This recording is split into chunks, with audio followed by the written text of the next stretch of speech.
Hello students, ધોરણ 12 પછી શું એવી અસંખ્ય ઇન્ક્વાયરીને અંતે આ વિડીયો બનાવ્યો છે.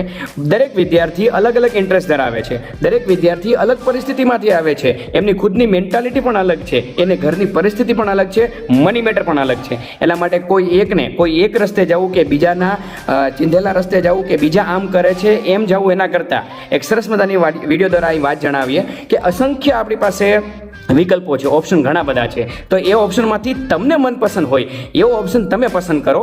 આ એક પોસ્ટર બતાવવું છે, એ પોસ્ટરમાં તમે જુઓ કે કેવી રીતે આપણે કયા વિકલ્પમાં આપણે જઈ શકીએ છીએ. ત્યાર પછી તમે મને જે છે એ તમારા ઇન્ટરેસ્ટની વાત કરશો તો ચોક્કસ આપણે એના સોલ્યુશન આગળ મેળવીશું.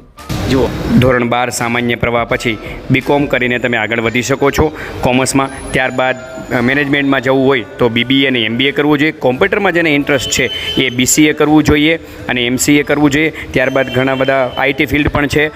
આર્ટ્સવાળા વિષયો છે એમની અંદર BA તમે કરી શકો છો. ભાષાકીય મુખ્ય વિષય રાખીને તમે ખૂબ આગળ વધી શકો છો, ટીચર બની શકો છો, B.Ed કરી શકો છો અને કારકિર્દી બનાવી શકો છો.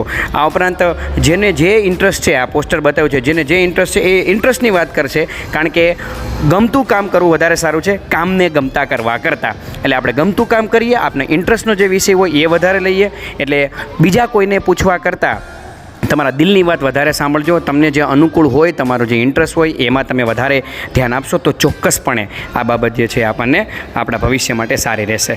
તો BBA, BCA, BCom, BVoc, BA, આ ઉપરાંત IT કોર્સ, પ્રોફેશનલ કોર્સ, ત્યાર પછી PTC કોઈને કરવું હોય તો પણ ઉપલબ્ધ આપણી પાસે વિષયો છે. ધોરણ 12 પછી સીધું PTC થાય છે અને PTC પછી સીધો આપણને જે છે ગવર્મેન્ટ જોબની અથવા તો પ્રાઇમરીની ટીચરને આપણે બનવા માટે સક્ષમ બનીએ છીએ. B.Ed કરીને પણ તમે ટીચર બની શકો છો.